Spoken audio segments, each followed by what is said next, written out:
Assalamualaikum warahmatullahi wabarakatuh. Alhamdulillah wassalatu wassalamu ala asyrafil anbiya'i wal mursalin sayyidina wa maulana Muhammadin wa ala alihi wa sahbihi wasallam. Alhamdulillah, hari ini kita masih diberikan kesehatan dan juga kesempatan untuk melanjutkan pembelajaran daring sosiologi kelas 10. Sebelum kita mulai materi, marilah kita bersama-sama membaca basmalah. Semoga apa yang akan kita pelajari hari ini akan memberikan kemanfaatan kelak. Bismillahirrahmanirrahim. Nah, pada pertemuan kemarin kita sudah membahas mengenai tindakan sosial. Materi kita hari ini yaitu interaksi sosial. Jadi, yang dimaksud dengan interaksi sosial adalah hubungan timbal balik antara individu dengan individu, perorangan, atau individu dengan kelompok, dan atau kelompok dengan kelompok. Nah, jadi dari hakikat interaksi sosial ini, maka kita bisa menyimpulkan bahwa bentuk interaksi sosial ini ada 3. Yang pertama yaitu bentuk interaksi sosial individu dengan individu. Jadi ini perseorangan. Misalnya contohnya kalian sedang berbicara dengan teman sebangku misalkan, atau kalau di rumah misalkan kalian sedang mengajari adiknya untuk menyelesaikan pekerjaan rumah. Nah, ini adalah contoh bentuk interaksi sosial individu dengan individu. Kemudian bentuk yang kedua yaitu kelompok dengan kelompok. Contohnya misalkan di lingkungan madrasah ada para anggota PMR dengan anggota OSIS. Nah, ini kan kelompok dengan kelompok. Mereka kedua kelompok ini sedang bersama-sama menyukseskan kegiatan madrasah. Kemudian bentuk interaksi yang ketiga yaitu individu dengan kelompok. Ini contoh yang sangat mudah kalian lihat yaitu di dalam kelas. Ketika seorang guru sedang mengajar di dalam kelas dengan menggunakan metode ceramah.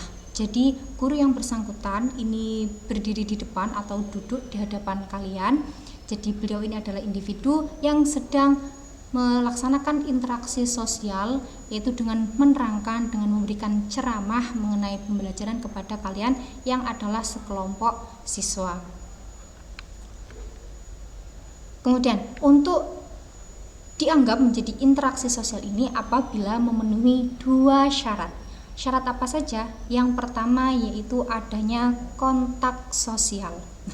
Kontak sosial ini berasal dari kata kon atau kum yang berarti bersama-sama dan tengo yang berarti menyentuh. Jadi ini secara bahasa yang dimaksud dengan kontak sosial ini adalah adanya saling menyentuh. Nah, saling menyentuh yang bagaimana? Saling bertemu, ngoten istilahnya. Kontak sosial ini bisa bersifat primer dan juga bersifat sekunder. Bersifat primer jika pihak yang berhubungan saling bertemu dan bertatap muka. Ini namanya kontak sosial bersifat primer. Contohnya kalau kalian sedang mengadakan pembelajaran luring di madrasah, atau kalau kalian sedang berbelanja di supermarket atau di pasar tradisional. Nah, kemudian ada juga kontak sosial yang bersifat sekunder. Jika kontak yang terjadi memerlukan perantara. Misalnya apa? Apa yang sedang kita lakukan sekarang ini berarti adalah kontak sosial bersifat sekunder. Karena kita menggunakan aplikasi, kita menggunakan teknologi, menggunakan bantuan perantara teknologi. Atau misalkan sampean sedang menelpon ayah atau ibunya di luar kota. Ini kan sampean berarti melakukan kontak sosial dengan menggunakan bantuan telepon seluler. Nah, syarat yang kedua dari interaksi sosial adalah komunikasi.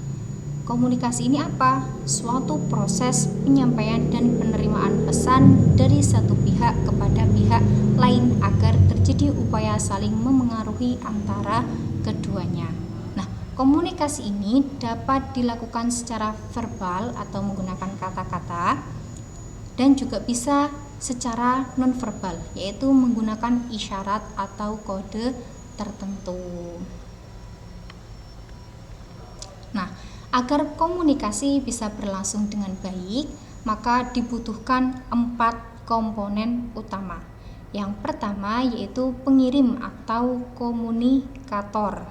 Jadi ada orang pihak pertama dan sebagai pengirim, dan ada orang kedua yaitu sebagai penerima atau komunikan atau penerima berita misalkan. Kemudian yang ketiga ini adalah pesan atau message, adalah isi atau maksud yang akan disampaikan. Dan yang keempat ini ada umpan balik atau feedback, adalah tanggapan dari penerima pesan atas isi pesan yang disampaikan. Jadi komunikasi itu setidaknya harus terdiri dari 2 orang. Orang pertama sebagai pihak pengirim pesan, kemudian orang kedua sebagai penerima pesan, dan pastinya harus ada pesan itu sendiri dan ada timbal balik atau umpan balik dari si penerima pesan. Nah, berikutnya yaitu ciri-ciri interaksi sosial. Dikatakan interaksi sosial ini apabila yang pertama pelaku lebih dari 1 orang. Lah, kalau seumpama cuma 1 orang ini maka tidak bisa dikatakan sebagai interaksi sosial. Jadi orang tersebut hanya berbicara kepada dirinya sendiri. Kemudian yang kedua, ada komunikasi di antara pelaku melalui kontak sosial. Nah, ini kembali lagi ke slide sebelumnya bahwa interaksi sosial ini harus ada kontak sosial dan juga komunikasi. Nek seumpama kalian hanya kontak sosial tetapi tidak ada komunikasi di dalamnya, maka tidak dinamakan interaksi sosial. Misalnya gimana? Misalnya sampean di pasar tetapi sampean hanya diam 1 jam saja, sampean diam di pasar, tidak mengadakan pembicaraan atau tidak mengadakan jual beli dengan para penjual. Nah, ini berarti kalian ada kontak sosial tetapi tidak melakukan komunikasi. Jadi ini tidak dinamakan interaksi sosial. Kemudian ada ciri-ciri yang ketiga yaitu mempunyai maksud dan tujuan yang jelas, terlepas dari sama atau tidaknya tujuan tersebut dengan yang diperkirakan oleh pelaku. Dan yang terakhir yaitu ada dimensi waktu, masa lampau, masa kini, dan masa yang akan datang, yang akan menentukan aksi yang sedang berlangsung. Subbab berikutnya yaitu mengenai faktor-faktor yang mempengaruhi interaksi sosial. Yang pertama ada yang namanya imitasi. Nah, dilihat ya di gambar jelas bahwa ini adalah gambaran anak dan ibunya yang sedang sikat gigi dengan memegang telepon seluler di tangan mereka. Nah, apa sih sebenarnya imitasi? Imitasi ini adalah tindakan atau usaha untuk meniru orang lain sebagai tokoh idealnya yang dilakukan secara tidak sadar. Nah, pertama kali imitasi ini dilakukan dalam sosialisasi keluarga. Misalnya, seorang anak yang meniru kebiasaan orang tua. Nah, ini bisa dilihat di gambar, orang tuanya memiliki kebiasaan membersihkan gigi, menyikat gigi dengan memegang telepon dan menghadap ke laptop. Maka si anak akan punya kecenderungan untuk meniru tindakan ibunya.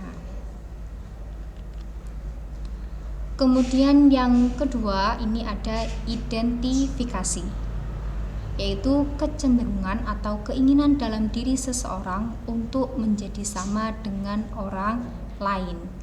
Nah, perilaku identifikasi ini biasanya dilakukan secara sadar. Contohnya, seorang penggemar yang meniru model rambut dan pakaian artis favoritnya. Ini contohnya ada di sini, dia adalah seorang penggemar Superman, maka dia meniru gaya rambut dan juga pakaian dari Superman. Berikutnya yaitu ada sugesti. Apa sih sugesti? Sugesti itu adalah pemberian pengaruh pandangan seseorang kepada orang lain dengan cara tertentu sehingga orang tersebut mengikuti pandangan atau pengaruh tersebut tanpa berpikir panjang. Contoh yang paling mudah adalah ketika sampean melihat iklan di televisi. Oh, enaknya siang-siang panas-panas minum es. Nah, itu salah satu contohnya. Kemudian berikutnya ada simpati dan empati. Keduanya ini mirip tetapi berbeda. Simpati adalah suatu proses seseorang yang merasa tertarik pada orang lain. Adapun empati yaitu kemampuan mengambil atau memainkan peranan secara efektif dan seseorang atau orang lain dalam kondisi yang sebenar-benarnya, seolah-olah ikut merasakan apa yang dirasakan oleh orang lain. Nah, bedanya di mana? Jadi kalau simpati ini adalah kita mengetahui. Kalau empati ini kita seakan-akan dapat merasakan. Misalnya, ketika sampean melihat ada orang yang jatuh di tengah jalan, kemudian timbullah rasa iba, timbullah rasa kasihan, maka ini yang dinamakan dengan simpati.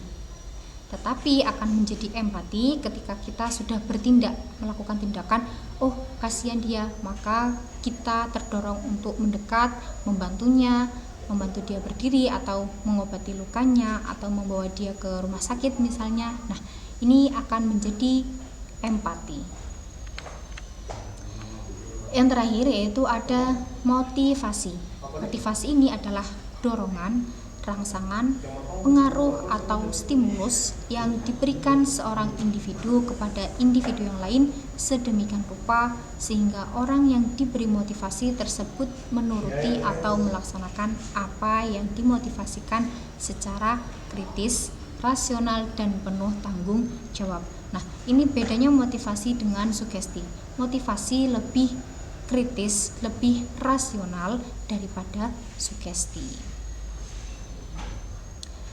Demikian materi kita hari ini, kurang lebihnya saya mohon maaf, semoga bermanfaat. Akhirul kalam, wallahul muwaffiq ila aqwamit thoriq. Wassalamualaikum warahmatullahi wabarakatuh.